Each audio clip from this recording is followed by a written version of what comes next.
अस्सलाम वालेकुम स्टूडेंट्स, कैसे हैं आप सब। चलते हैं आज के टॉपिक की तरफ। स्टूडेंट्स, आज हमारे पास जो टॉपिक है वो है क्वांटम नंबर्स। तो हम देखते हैं कि हमारे पास क्वांटम नंबर्स क्या होते हैं, इनकी डिफरेंट टाइप्स क्या होती हैं सारी। तो अपनी बुक्स भी ओपन कर लें और रफ़ कॉपीज़ भी अपने पास रखते हैं, ठीक है, क्योंकि आज आपके पास नोट करने वाली जो चीज़ें होंगी वो ज़्यादा होंगी। तो आज का जो हमारा टॉपिक है that one is the quantum numbers. तो हम देखते हैं कि what is quantum number.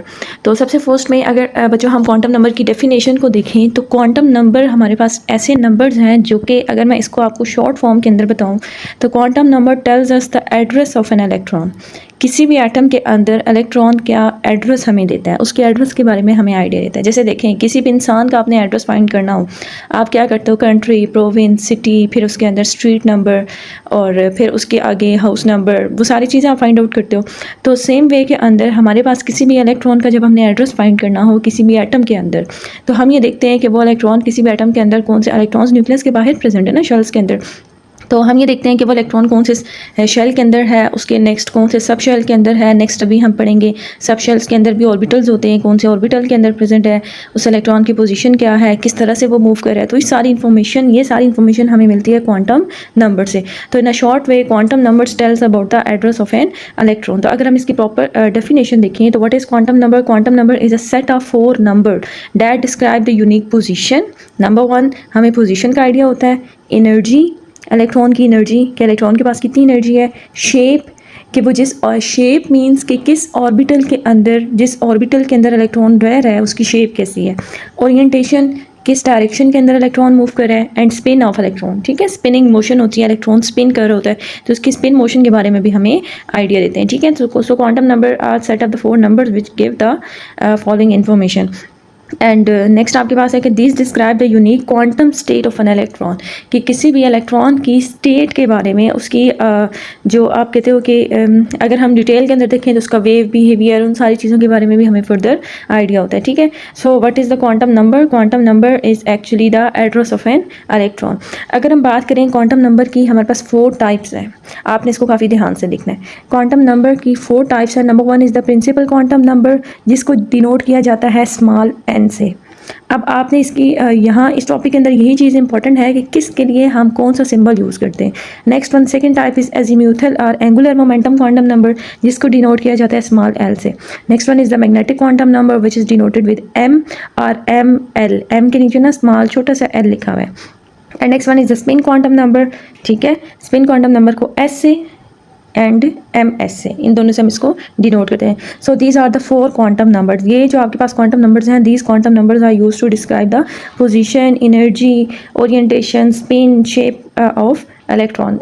Overall these tell about the address of an electron in an atom, के हमें एक्चुअली इलेक्ट्रॉन की जो पोजीशन है उसके बारे में आइडिया होता है, ठीक है। अब नेक्स्ट हम आते हैं कि why we need quantum number. जो आपकी बुक के अंदर पैराग्राफ गिवन है स्टार्ट में, डेफिनेशन आपके पास बुक में नहीं गिवन, प्रॉपर डेफिनेशन नहीं गिवन, तभी वो मैंने आपको कराई है।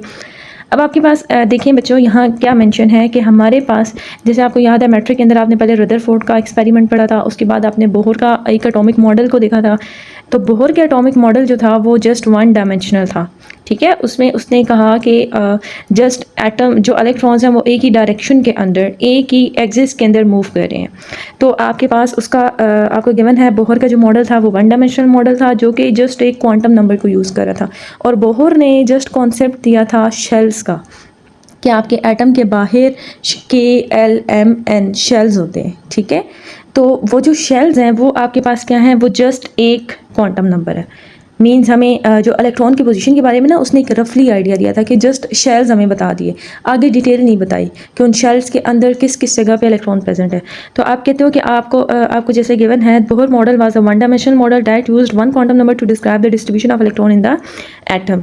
और उस क्वांटम नंबर से हमें जो इन्फॉर्मेशन पता चली वो जस्ट हमें इलेक्ट्रॉन का साइज़ का पता चलता था एंड इलेक्ट्रॉन की एनर्जी का आइडिया होता था। इसके अलावा हमें कोई इन्फॉर्मेशन वहाँ से नहीं मिली कि ऑर्बिटल, वो उसके अंदर जो शेल्स हैं उसके अंदर इलेक्ट्रॉन जिन जिन जगहों पे हैं उनकी शेप्स क्या हैं, उनकी स्पिन क्या है, इसके किसी चीज़ के बारे में हमें आइडिया नहीं था, ठीक है। तो उसने जस्ट एक n क्वांटम नंबर यूज़ किया, जो भी हमने सबसे फर्स्ट में देखा, प्रिंसिपल क्वांटम नंबर। उसके बाद एक श्रोडिंजर आपके पास एक साइंटिस्ट था जिसने अपना एक मॉडल प्रेजेंट किया। ठीक है, ये आपके सिलेबस के अंदर नहीं है, जस्ट आपने इसका नेम देखना है कि श्रोडिंजर एक साइंटिस्ट था जिसने इलेक्ट्रॉन जो आपके पास वेव लाइक मूव कर रहा है, कैसे डिफरेंट ऑर्बिट्स के अंदर उसकी मूवमेंट, ऑर्बिटल्स के अंदर उसकी मूवमेंट है, उसकी स्पिन क्या है, इस सब के बारे में श्रोडिंजर मॉडल जो था उसने एक्सप्लेन किया। तो श्रोडिंजर ने क्या किया, model allowed the electron to occupy the 3 dimensional space. इसने सबसे पहले ये कहा कि आपका जो इलेक्ट्रॉन है वो 3 डायमेंशनल स्पेस के अंदर, मींस इलेक्ट्रॉन ऐसे बिल्कुल सीधा नहीं मूव कर रहा, इलेक्ट्रॉन आपके पास 3 डायमेंशनल एक्स वाई जी एक्सिस के अंदर इलेक्ट्रॉन मूव कर सकते हैं। ठीक है, फिजिक्स के अंदर पढ़ते हो, एक आपके पास कोई भी चीज़ होती है जस्ट 2 डायमेंशनल और एक आपके पास होती है 3 डायमेंशनल। ठीक है, जैसे आपके पास है स्क्वायर है, that one is a 2 dimensional, जिसके सिर्फ दो आपके पास जिसके अंदर एक्सिस है, एंड आपके पास उसके अलावा जो क्यूब है that one is a 3 dimensional. ठीक है, तो इसने हमें बताया कि इलेक्ट्रॉन की जो मूवमेंट है वो 3 डायमेंशनल है, मींस तीनों एक्सिस के अंदर इलेक्ट्रॉन मूव कर सकता है। और उसके लिए फिर हमें कुछ और फर्दर क्वांटम नंबर्स की ज़रूरत थी जो कि इलेक्ट्रॉन की पोजीशन को एग्जैक्टली आइडेंटिफाई कर सकें। तो जो फर्दर जो हमारे पास जो क्वांटम नंबर जो श्रोडिंजर ने फर्दर क्वांटम नंबर्स को सजेस्ट किया, वो हमारे पास प्रिंसिपल तो ऑलरेडी यूज़ हो रहा था। Next one was the angular quantum number and magnetic quantum number.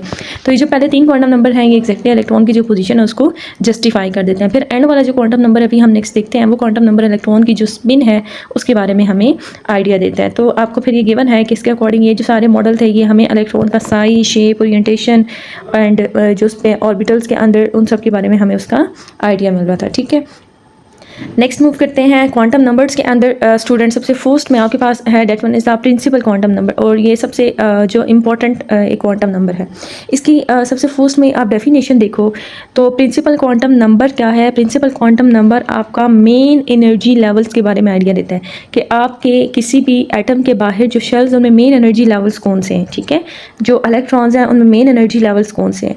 और ये जो क्वांटम नंबर है it describes the average distance from the nucleus, कि हमें 2 इन्फॉर्मेशन यहाँ से पता चलती है।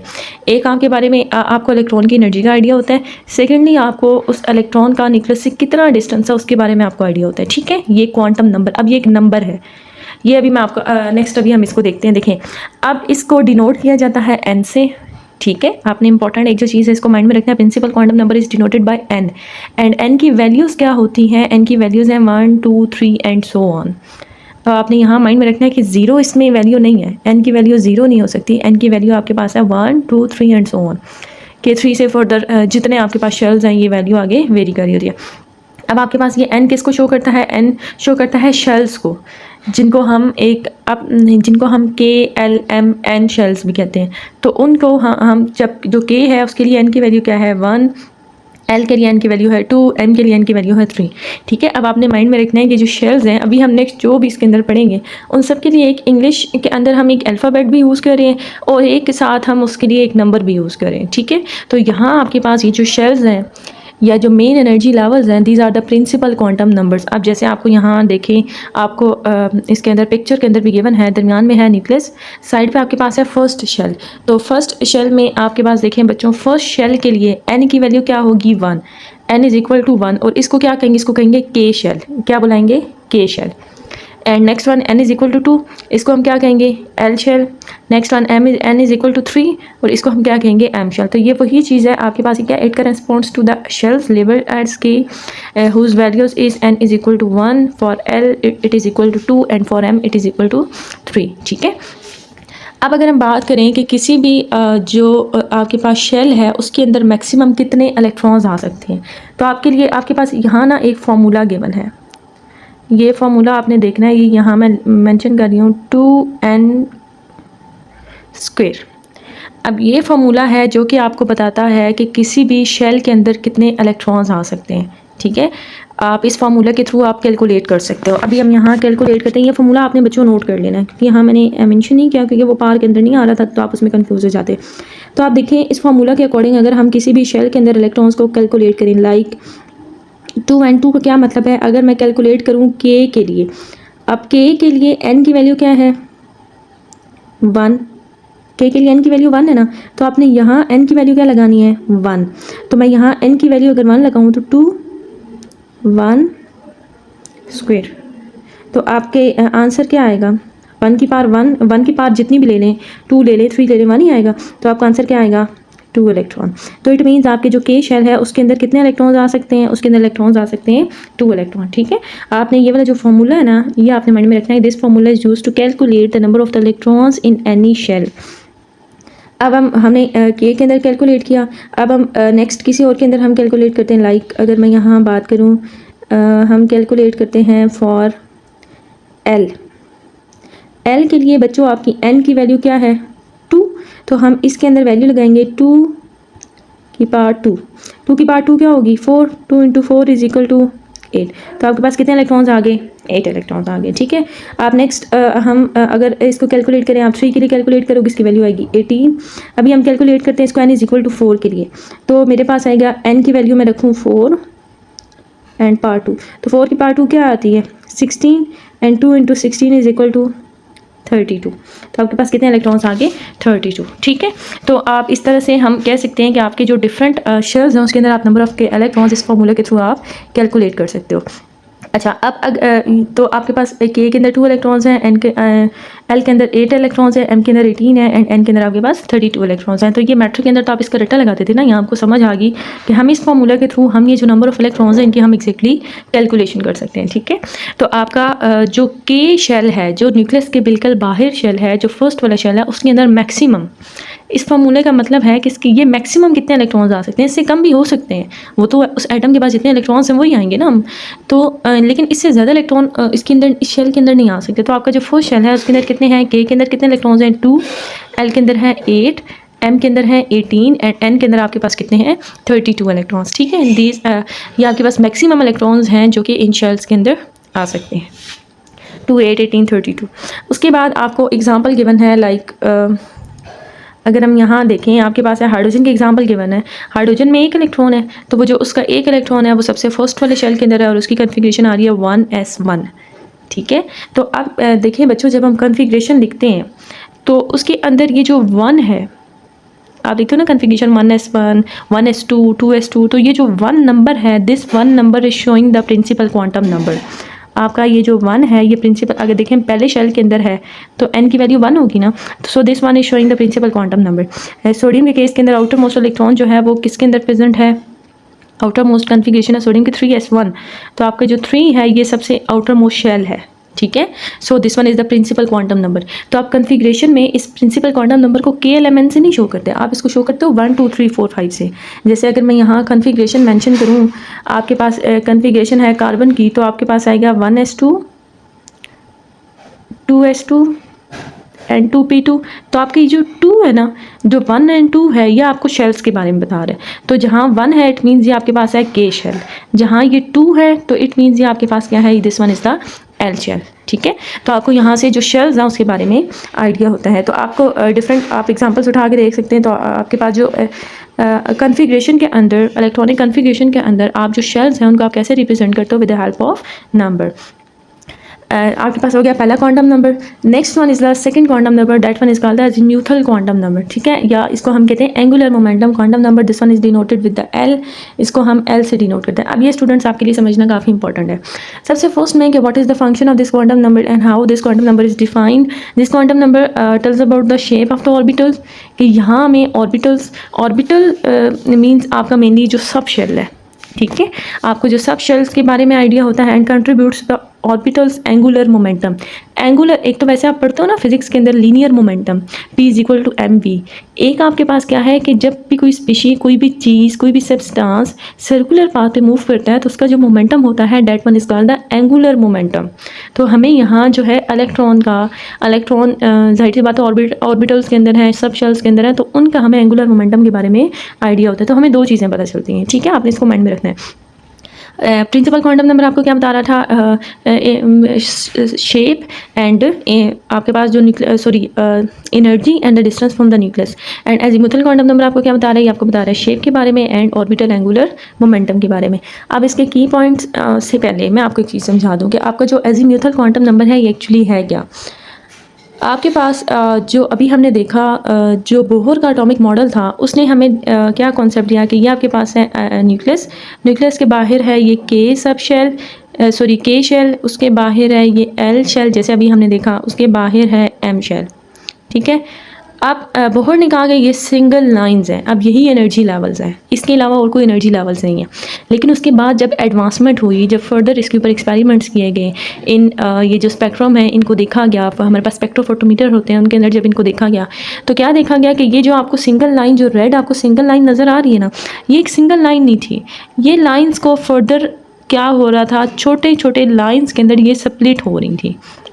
ठीक है, इसी तरह से एम जो आपके पास है ये सिंगल लाइन नहीं है, ये फर्दर और छोटी छोटी लाइंस के अंदर स्प्लिट हो रही है।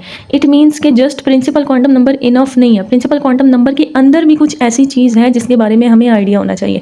जैसे देखें, आप जब किसी भी चीज़ को दूर से देखते हैं या प्रॉपर आप कैमरा से ना देखो तो आपको कोई भी चीज़ सिंगल लाइन नज़र आ रही होगी, लेकिन जब हम हाई रेजोल्यूशन कैमरा से किसी चीज़ को ऑब्जर्व करें तो हम देखते हैं कि उसके अंदर डिफरेंट आपको कुछ लाइन सेपरेटेड या डिफरेंट जो डॉट्स हैं वो एक दूसरे से अलग अलग नज़र आ रहे होंगे। तो इसी तरह से जब उन स्पेक्ट्रम को हाई रेजोल्यूशन स्पेक्ट्रोफोटोमीटर के अंदर देखा गया तो देखा गया कि जो सिंगल लाइंस हैं, जो सब शेल्स हैं, दी शेल्स जो थे, these were the further divided. तो जो फर्दर इनकी डिवीजन थी डिफरेंट लेवल्स के अंदर, तो फिर कहा गया कि नहीं, आपका ये जो शेल है इसके अंदर भी कुछ डिस्ट्रीब्यूशन हुई हुई है। तो वो जो डिस्ट्रीब्यूशन थी डिफरेंट एनर्जी लेवल्स के अंदर, those are called the sub shells. Shell के अंदर जो डिफरेंट एनर्जी लेवल्स हैं, these are called the sub shells. तो इस क्वांटम नंबर के अंदर, एजीमुथल क्वांटम नंबर के अंदर वही जो सब शेल्स हैं उनके बारे में बात की जा रही है। ठीक है, एजीमुथल क्वांटम नंबर हमें एक्चुअली सब शेल्स के बारे में बताता है कि किसी भी शेल के अंदर फिर नेक्स्ट कितने सब शेल्स प्रेजेंट हैं। ठीक है, तो अब सबसे इंपॉर्टेंट आपके पास क्या है कि it is denoted by L. सबसे इंपॉर्टेंट, इसको एल से डिनोट किया जाता है। ठीक है, एंड एल की वैल्यू क्या होती है? लास्ट टाइम हमने देखा प्रिंसिपल क्वांटम नंबर में कि एन की वैल्यू आपकी स्टार्ट होती है 1 से, लेकिन आपकी जो एल की वैल्यू है ये स्टार्ट हो रही है 0 से, और ये कहाँ तक जा रही है? ये जा रही है n-1 तक। अब ये इसको मैं आपको समझाती हूँ क्यों, क्योंकि जो एल है it is related to N. Like अगर मेरे पास n की वैल्यू है 1, अगर मेरे पास n की वैल्यू है 1 तो l की वैल्यू क्या होगी? l की वैल्यू हम कैसे निकालेंगे? n-1, तो n-1 क्या होगा? 1 - 1 इज इक्वल टू 0, तो l की वैल्यू क्या आपके पास आ रही है? 0। ठीक है, और ये आप उन्होंने कहा स्टार्ट भी 0 से होनी है और एंड कहाँ तक जाएगी? n-1 तक। तो n-1 का आंसर 0 है, तो आपके पास l की value just n is equal to 1 के लिए l की वैल्यू क्या आ रही है? 0 आ रही है। ठीक है, दूसरा केस अगर हम देखें, आपके पास n इज इक्वल टू आपके पास आता है n इज इक्वल टू 2, तो इसके लिए अब l की वैल्यू क्या होगी? l is equal to n-1, तो 2 - 1 इज इक्वल टू 1। तो l की जो मैक्सिमम, ये जो फॉर्मूला है ना, अब आपने इस चीज़ को माइंड में रखना है बच्चों कि आपके पास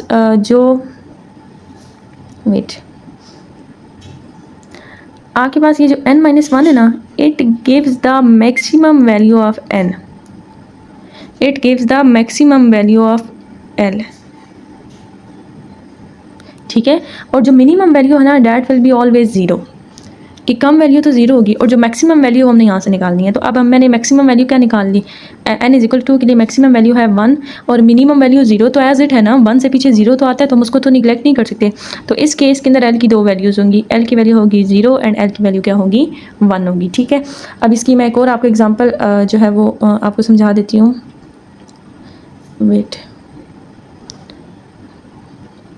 अगर हम बात करें l इज़ इक्वल टू 4, तो उस केस के अंदर हमारे पास क्या होगा? Sorry, n is equal to 4, तो l की वैल्यू बच्चों क्या आएगी? 4 - 1 इज़ इक्वल टू 3। तो ये तो आपके पास आ रही है ना maximum value, means maximum value l की 3 है, मिनिमम क्या थी? 0, तो आपके पास 0 1 2 3, तो आपकी n इज़ इक्वल टू 4 के लिए l की वैल्यू क्या आएगी? 0 1 2 3। ठीक है, and n is equal to 3 के लिए अब आप खुद से निकाल सकते हो, n इज़ इक्वल टू 3 के लिए आपकी l की वैल्यू क्या आ रही है? 0 1 2। तो आप इस तरह से जो n की वैल्यू से जो l की वैल्यू उसको आप इजीली कैलकुलेट कर सकते हैं। तो अभी तक जो हमने निकाली वो हमारे पास जो maximum n is equal to 4 अगर है तो l की वैल्यू क्या आ रही है? 0 1 2 3। तो आपने इसको माइंड में रखना है कि जो l की वैल्यू है that always start from the 0, उसकी वैल्यू 0 से स्टार्ट होती है। ठीक है, एंड अभी हम इसको नेक्स्ट देखते हैं। अच्छा, नेक्स्ट आपके पास क्या है कि l की जो हर वैल्यू है उसके लिए आप एक जो अल्फ़ाबेट भी यूज़ करोगे। तो l की अगर वैल्यू 0 है, that one is the s orbital, आपके पास जो s सब शेल है। ठीक है, और जिसकी शेप है स्फेरिकल, मतलब वो राउंड इन शेप है, वो भी हम नेक्स्ट देखते हैं। And l is equal to 1, अगर l की वैल्यू 1 है इट मीन्स कि वो p ऑर्बिटल है, और उसकी जो शेप है वो डम्बल शेप है। And L is equal to 2 अगर है तो वो d ऑर्बिटल है, L is equal to 3 that one is the f orbital. ठीक है, आपने इसको ये आपने मेमोराइज़ करनी है, ये सारी जो वैल्यूज़ है ना आपने इसको याद करना है कि L इज इक्वल टू 0 है, that one is the s orbital, L is equal to 3 that one is the f orbital. और इनकी जो शेप्स हैं, s is the spherical, dumbbell, clover leaf, complex shape, इसको भी हम नेक्स्ट देखते हैं, शेप्स को देखते हैं, क्योंकि ये क्वांटम नंबर आपको शेप्स के बारे में भी आइडिया दे रहे हैं ना। एग्जाम्पल आपको गिवन है, लाइक अगर आपके पास n इज इक्वल टू 2 है, n इज इक्वल टू 2 के लिए अभी हमने l की वैल्यू निकाली। आपने क्या करना है, फार्मूला के अंदर वो तो कैलकुलेशन मैंने आपको समझा दी, सिंपल आपके पास क्या है, आपकी जो l की वैल्यू है 1 से हमेशा एक नंबर कम होगी, मतलब मैक्सिमम वैल्यू 1 से एक नंबर कम होगी। तो यहाँ l की वैल्यूज़ क्या आ रही हैं, 0 एंड 1। तो जो l इज इक्वल टू 0 का मतलब क्या है कि आपका जो 0 का मतलब है s एंड 1 का मतलब है p, अभी हमने यहाँ ऊपर देखा। ठीक है, एंड तो ये आपके पास s सब शेल है एंड p सब शेल है। ठीक है, इसके साथ पीछे नंबर कौन सा आएगा वो नंबर आपको पता चलेगा प्रिंसिपल क्वांटम नंबर से। तो यहाँ आपके पास है 2s and this one is the 2p। ठीक है, तो आपको यहाँ बताया हुआ है कि आपके पास l इज इक्वल टू 0 का मतलब है 2s sub shell and l is equal to 1 means 2p sub shell. And अगर हम विजुअलाइजेशन की बात करें कि इनकी शेप्स कैसी हैं, तो जो s ऑर्बिटल है वो सिमेट्रिकल स्फेरिकल शेप है, मतलब उसकी राउंड शेप होती है। एंड p ऑर्बिटल की बात करें तो इसके 2 लोब्स हैं, अभी हम उन 2 लोब्स को देखते हैं। ठीक है, पहले आप यहाँ ये वाली जो चीज़ें ना इसको थोड़ा सा देख लें। Azimuthal quantum number tales about the shape of the orbital and orbital angular momentum. इसको हम L से डिनोट करते हैं। L की डिफरेंट वैल्यूज़ हैं, अब L की जो वैल्यूज़ हैं वो हमेशा डिपेंड करेंगी n के ऊपर कि हम कौन से शेल की बात कर रहे हैं कि उसके अंदर कितने सब शेल हैं। अगर मैं बात कर रही हूँ n इज़ इक्वल टू 3 के लिए, तो फिर उसके लिए जो आप L की वैल्यू निकालोगे वो कैसे निकालोगे, मैक्सिमम वैल्यू कैसे निकालोगे, n-1 से। ठीक है, मिनिमम वैल्यू तो 0 होगी, मैक्सिमम वैल्यू आप कैसे निकालोगे, n-1 से। तो आपके पास क्या आएगा, आपके पास आएगा जो उसके इसके अंदर वैल्यूज़ आएंगी वो आएंगी 0, 1, 2। ठीक है, तो अब इसके ऊपर हमने काफ़ी टाइम इसी वजह से लगाया कि आपको ये चीज़ें जो हैं वो समझ आ जाएं, आपने इसकी प्रैक्टिस भी काफ़ी करनी है। ठीक है, तो अभी हम नेक्स्ट चलते हैं, इसकी जो शेप्स हैं उसके बारे में आपको बताती हूँ। वेट,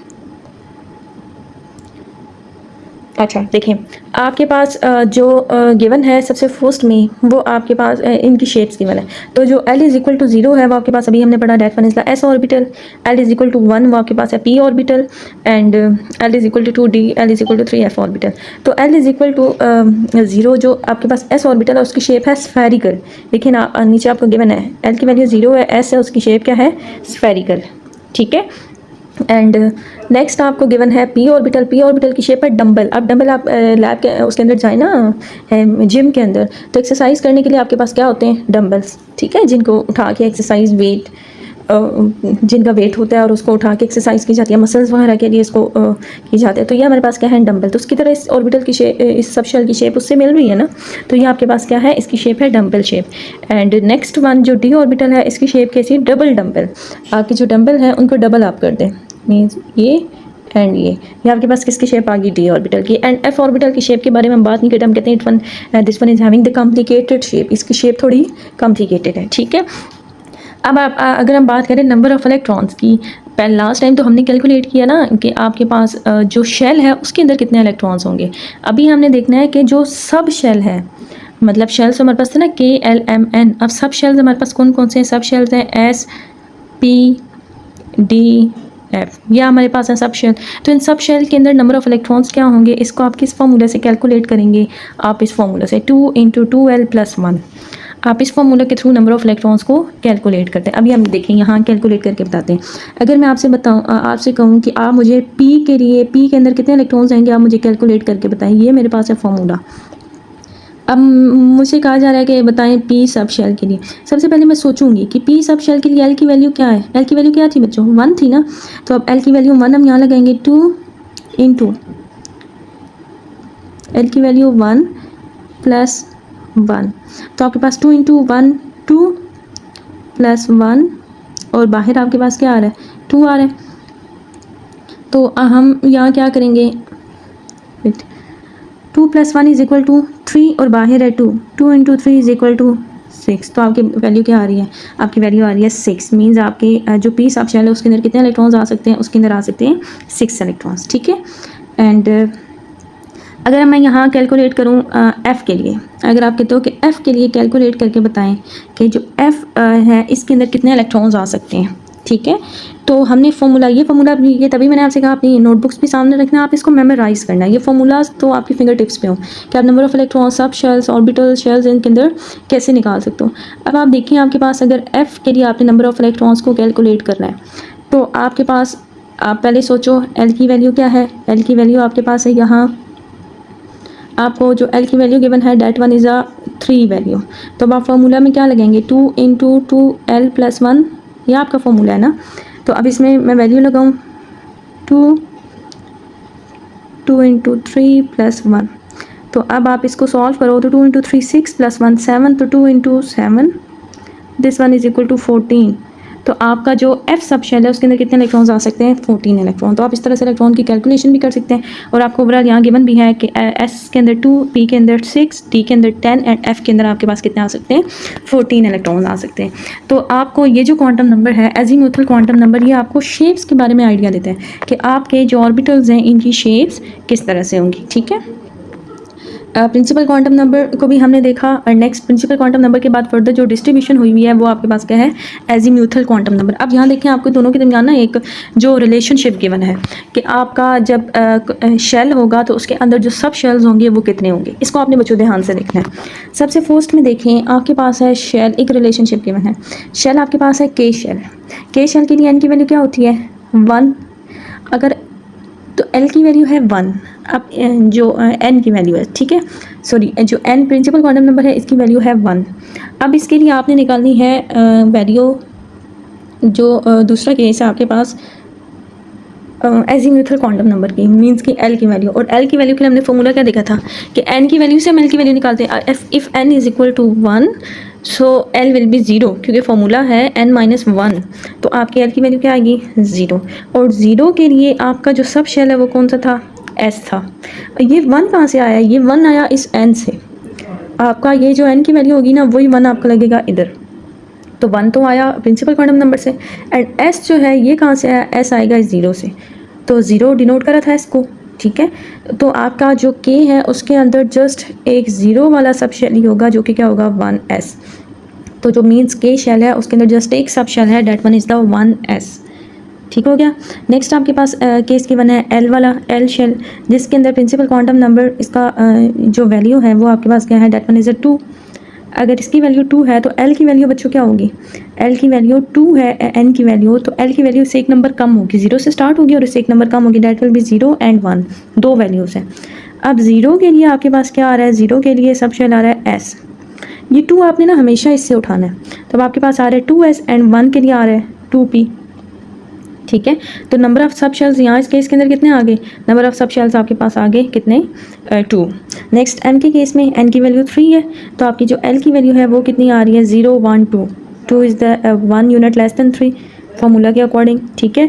और आपका फिर 0 के लिए क्या आ रहा है s, 1 के लिए आ रहा है p, 2 के लिए आ रहा है d, 2 के लिए d था एंड 3 के लिए f था ना। और ये जो 3 नंबर है ये अगेन ये कहाँ से उठाया गया, इसको उठाया गया इस 3 से। तो आपके पास शेल्स हैं 3s 3p and 3d, sorry सब शेल्स, एंड कितने सब शेल्स हैं 3 सब शेल्स हैं। मतलब तीसरा जो आपका शेल है ना वो फर्दर 3 सब शेल्स में डिवाइडेड है, जैसे मैंने आपको अभी बताया उसको हाई रिजॉल्विंग पावर स्पेक्ट्रोफोटोमीटर के अंदर जब ऑब्जर्व किया गया तो वो फर्दर 3 सब शेल्स के अंदर डिवाइडेड था। उसके बाद आपके पास next one is n is equal to 4, n is equal to 4 आपके पास अगेन आप वही फार्मूला लगाएंगे, तो n - 1 के अकॉर्डिंग आपकी जो l की वैल्यू होगी maximum value will be 3, minimum value will be 1, so there will be 0 1 2 3 and आपके जो सब शेल्स आएंगे these are the 4s 4p 4d and 4f। तो अब ये कितने सब शेल्स हो गए, आपके पास 4 सब शेल्स है ना, ठीक है। तो आपके पास इसके अंदर कितने आएंगे 4 सब शेल, ठीक है। तो आपको यहाँ से इसकी आपने एक दो बार प्रैक्टिस करनी है। अब तो आपको फिर ये तभी कंफर्म हो गया azimuthal quantum number. Azimuthal quantum number gives idea about the shapes and the angular momentum. Angular momentum के लिए फर्दर कैलकुलेशन हमें करनी पड़ेगी।